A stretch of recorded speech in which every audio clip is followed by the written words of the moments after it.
Hey everyone, welcome back to Corporate Decoder, the place where we dive headfirst into the nitty-gritty of company reports and try to figure out what is really going on. And today we're taking a look at Lamar Advertising Company and its subsidiary Lamar Media Corp's latest filing, a look at their financial pulse for the quarter ending the 30th of September 2025, a report packed with numbers and insights that tell a story. Let's kick things off by getting a feel for where the company stands financially.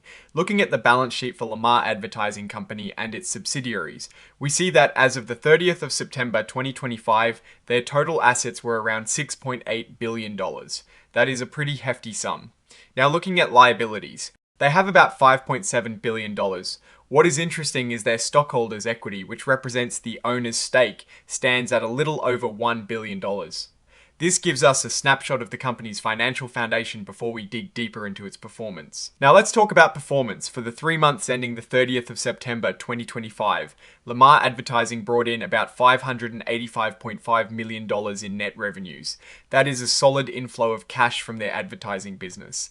But it costs money to make money, right? Their operating expenses, including everything from direct advertising costs to administrative overhead and depreciation, added up to over $396 million for the same period. This left them with an operating income of close to $189 million. Digging into the 9-month period, the revenues climbed to over $1.6 billion, showing sustained activity throughout the year. They also managed to have a gain on disposition of assets and investments of over $76 million, which can significantly boost their bottom line in a given period. Diving into the stockholders' equity, we see a few key movements. For the 9 months ended the 30th of September 2025, the additional paid-in capital grew significantly, indicating an influx of cash from stock issuances or related activities. However, the cost of shares held in treasury also saw a substantial increase, meaning they bought back a significant number of their own shares. This can signal confidence in their stock or a strategy to manage share count. Cash flow is king, and Lamar Advertising's latest report shows some interesting trends. For the 9 months ended the 30th of September 2025, they generated about $593 million from operations. That is the lifeblood of the business. However, their investing activities used up over $128 million. Largely due to acquisitions and capital expenditures. Financing activities also used a significant chunk of cash, around $492 million, mainly for debt payments, stock repurchases, and dividends. Now let's look at some strategic moves. One of the big stories here is the acquisition of Verd Outdoor for about $147.6 million. This not only expands their billboard presence with over 1,500 faces across 10 states, but also shows a commitment to growth through acquisition. They even issued common units of Lamar LP as part of the deal, indicating a creative approach to financing these expansion efforts. A significant financial detail involves their debt. Lamar Media completed private placements of 4% senior notes, with the latest being the issuance of 5 3/8% senior notes in September 2025 for $400 million. This is a substantial amount of debt, and understanding the terms and interest rates is crucial for assessing the company's financial health. What is really telling is how the company measures its performance beyond standard net income. Their adjusted EBITDA, a measure that adjusts for things like interest, taxes, depreciation, and amortization, gives a clearer picture of their core operational profitability.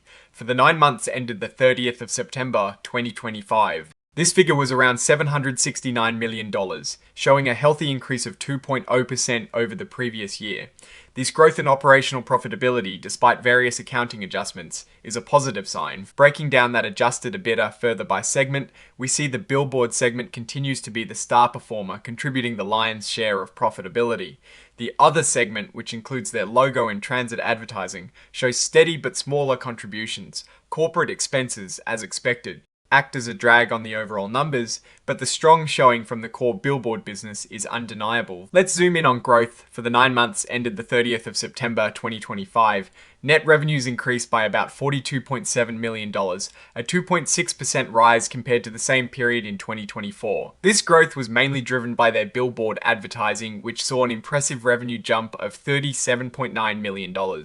While transit advertising saw a slight dip, the billboard segment's strength compensated for it. Looking at where the money is going, capital expenditures were around $117.9 million for the 9 months ended the 30th of September 2025. A significant portion of this, over $63 million, was invested in digital billboards, signaling a clear strategy to modernize and enhance their advertising infrastructure. This investment in digital capabilities is crucial in the evolving advertising landscape. Now, for liquidity, as of the 30th of September 2025, Lamar Advertising reported a total liquidity of $834.2 million. This includes cash on hand, available credit under their accounts receivable securitization program, and the much larger untapped portion of their senior credit facility. This provides a comfortable cushion to manage their short-term obligations and invest in future growth. When we talk about debt maturities, it is important to see how much is due and when. For Lamar Advertising, their debt maturities show about $0.4 million due within the first year and a much larger amount of over $3.3 billion thereafter. This indicates a manageable near-term debt profile, but a significant long-term debt obligation that will require careful financial management. For investors, dividends are often a key consideration. Lamar Advertising consistently paid quarterly cash dividends with a rate of $1.55 per S-share for the most recent periods discussed. This payout reflects their commitment to returning value to shareholders, a common practice for REITs. They also have a stock repurchase program with the board approving an increase to $400 million authorized. During the 9 months ended the 30th of September 2025, they bought back over 1.3 million shares for $150 million. This move can boost earnings per S-share by reducing the number of outstanding shares. No financial report is complete without a discussion of risks, and Lamar is no exception. They're exposed to interest rate fluctuations with their variable rate debt, meaning higher rates could impact their net income. They also highlight the importance of environmental, social, and governance or ESG matters, noting potential reputational damage if their advertising content or content policies are viewed negatively. This is a growing area of concern for many companies. So, what is the story here? Lamar Advertising through Lamar Media appears to be a fundamentally sound company. They're growing their revenues, especially in their core billboard business, and making strategic acquisitions like Verd Outdoor to expand their footprint. Their investments in digital billboards show foresight in adapting to market changes. The company has a strong liquidity position and a consistent dividend policy, which are attractive to investors. However, the significant long-term debt and the potential impact of interest rate changes are factors to keep an eye on. Their ability to manage these debt obligations and continue their growth strategy while navigating ESG concerns will be key to their future success. The consistent operational profitability, as highlighted by their adjusted EBITDA, suggests a resilience in their business model. That is our deep dive into Lamar Advertising Company's latest financial report. What are your thoughts on their strategy and financial health? Let me know in the comments below. If you found this analysis helpful, please give this video a thumbs up and make sure to subscribe for more corporate breakdowns. And don't forget to join our growing community on Discord, linked in the description. Thanks for watching, and we'll see you in the next one.